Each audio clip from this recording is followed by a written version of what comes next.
The anticipation level for the new Supra has really been off the charts, but there's sort of one question that everybody's been asking, and I think we actually know the answer to it now.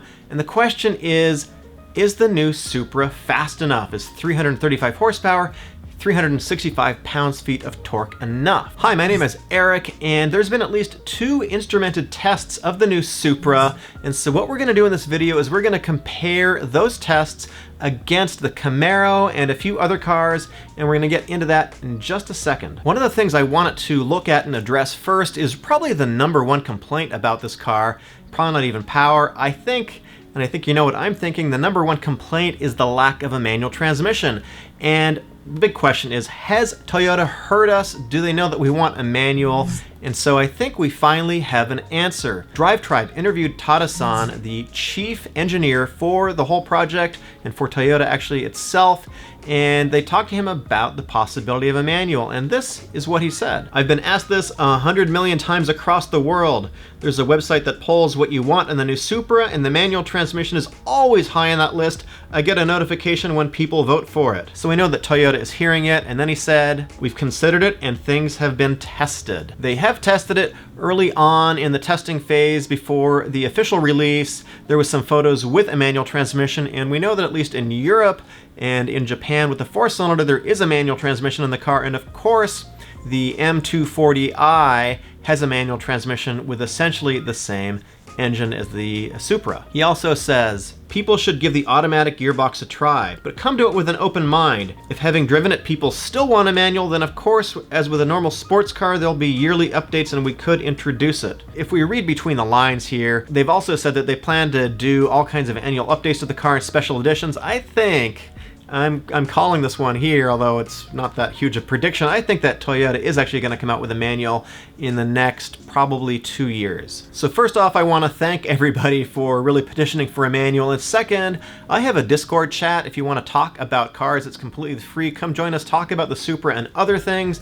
It's a really cool community. I'm going to link it down below in the description. So I'm going to compare the Supra against other cars in just a second. And if you're like me, you like to shop for cars online all the time, and personally, I really like Autotempest.com. They're actually sponsoring this video because Autotempest allows you to search Cars.com, eBay Motors, and a bunch of other major websites. So if you like a great deal, and who doesn't like a great deal, definitely go check it out. The link is in the description down below. Hey, and go ahead and share it with your friends. If you've been following the Supra, you've probably seen the Doug DeMiro video, and I just wanted to respond to him for 1 second because he basically said that Toyota at the press event was revealing all of the flaws with the cars. He said, hey, Toyota went around and basically told us all of the flaws of the car. And then he went on to say that Tada-san, through an interpreter, basically pointed out all the points in the car that you can modify, and they've left open for the aftermarket for the tuners. There's no factory differential cooler in this car, but Toyota says they left a space for one. So Doug DeMiro kind of took this as a negative. He said, well, why didn't they include an additional oil cooler? Why didn't they put in a transmission cooler? Why didn't they put it in a rear differential cooler? Why didn't they put a wing on top and all that kind of stuff? And you know, I think that's fair, but you got to think about where Toyota is coming from, and you got to think about the Mark IV. Remember, the Mark IV left production in the US in 1998. The Fast and Furious came out about 3 years later, and the mod community didn't really take off until the movie came out. There wasn't that much going on early on in the car. It was difficult to mod the car. The original Mark IV was actually canceled due to lack of sales. It wasn't that popular. So fast forward to 2019, and we've got a car that Toyota is actively trying to develop an aftermarket for, trying to develop the community around the car. I think that's really smart. I think we want an aftermarket. So I actually disagree with Doug DeMiro, who says that we're not getting enough with the car. I want to be able to modify it. Yeah, of course, they're keeping the cost down. And remember, this car is $50,000 base now in 2019. That's the equivalent of about something like $35,000 back in 1996, 1998, when the car was last on sale. Well, if you remember, the car back then in 96 was $50,000. That's like a $75,000 something car today. So the car is actually a lot cheaper, and I like the fact that they are leaving space for the mod community. In fact, Rob Dahm, who did a video on the car, agrees. This is the right approach, leaving tons of room for the aftermarket community, but then trying to produce it the best base of a vehicle as possible. And I asked the question in the last video, is the Mark V really going to achieve, I don't know, cult-like status or really achieve tuner car legendary JDM, although it's a BMW? Is it going to achieve that kind of status? Here's what he said. When it stops making production, all of a sudden everybody's gonna be like, oh my god, why are they're not making it anymore? It's an amazing car. It's gonna hit some sort of cult status like that. So there's no question that this car is essentially based on a BMW. It has a BMW engine, chassis, and a lot of the suspension components. In fact, some of them are from the upcoming M3 are BMW. And so I'm sure you've seen the comments, but it's a BMW. Oh man, are you so clever with that comment. So how is this such a bad thing? There is the reliability question, and of course time will tell on that, although I'm sure Toyota, in fact we know that they had their hand in this engine, and so it supposedly meets the reliability standards. On the other hand, what's so bad about BMW? They actually make pretty nice cars. They make some pretty iconic cars that have been known to handle really well. We've got all the M3s up from the E30, E36, which is one of my favorites, and so forth. Now the M4 and whatnot, the M6. These are some really fun to drive, really great cars. BMW makes cars that are pretty fun handling cars. I've got a BMW 1M. It is a very enjoyable, visceral car to drive. So that comes down to the reliability question, and let's think about it just for 1 second. Take a step away from the keyboard.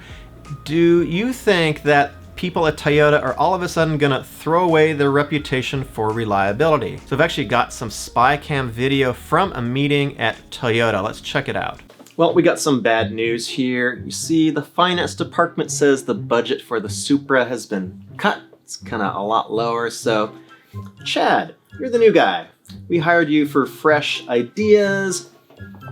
What do you got? Well, I was thinking since we don't really have our own inline six, we can just go with the BMW, kind of slap it in, throw a tune on it, and we're gonna save a ton of money, so we're good to go. But Chad, Toyota, we're famous for reliability.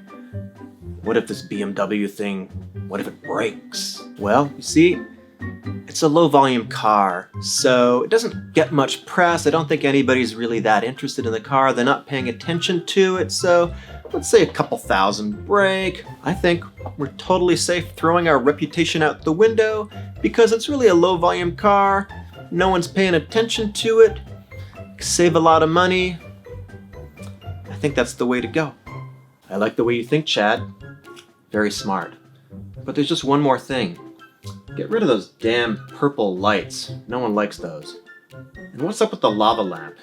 You think it's 1970s here? Look, we're very serious. This is Toyota. We can't have a cross between a rave and the 1970s. Otherwise, good thinking. Oh, sorry. So with reliability thrown out the window, back to our main story. 335 horsepower, 365 pounds-feet of torque.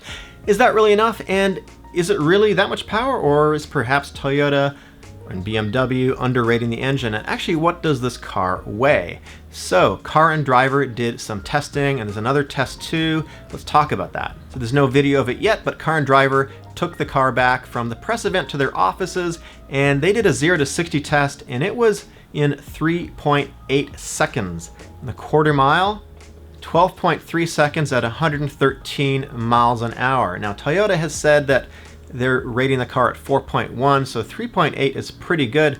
That is a fast car in my books. I think it's just a fast car in general.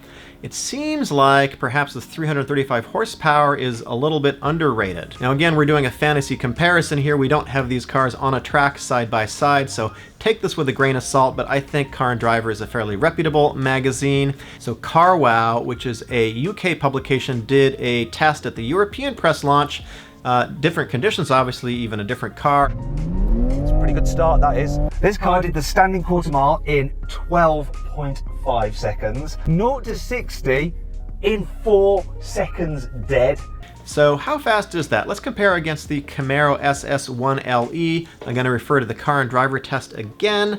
So that car has 460 horsepower, and it weighs about 400 pounds more. So it did 0 to 60 in their test in, I think, 2017 in 4.1 seconds. And the quarter mile at 12.4 at 116 miles an hour. We're talking about pretty similar acceleration numbers here, but the Toyota is able to do it with less power because it weighs a whole lot less. Also, it's got this trick transmission, which is really helping the situation too. And just to put it in perspective, the Camaro had a manual transmission.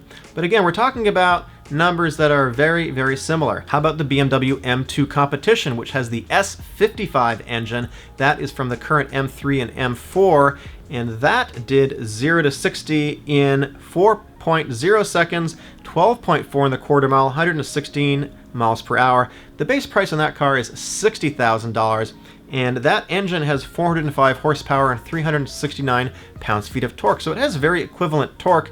Again, a heavier car with a supposedly a much better engine from BMW. It's certainly more expensive. Again, that car with the base price is $60,000. It is $10,000 more than the Supra. Now, just to put it in perspective, the Cayman GTS, which starts at $84,000, it is a little bit slower than that. That was about 13.6 in the quarter mile, so pretty fast car actually. Pretty surprising. The C7 Corvette, which is maybe a closer competitor. I talked about that in another video. If you want to go check it out, it's right over here. Pretty controversial. People didn't like that video at all. Anyways, the C7, that has 460 horsepower, same as the Camaro. It is not as fast as the C7. It's just a tick slower. That car weighs about the same. So now we're talking about power to weight ratio that's probably a little bit better in the Corvette. The Corvette undoubtedly does have more power. So we know that the car is probably a bit more powerful than the 335 horsepower rating that it got. How about the weight? Toyota has said that it is 3,397 pounds, about 3,400 pounds, let's say.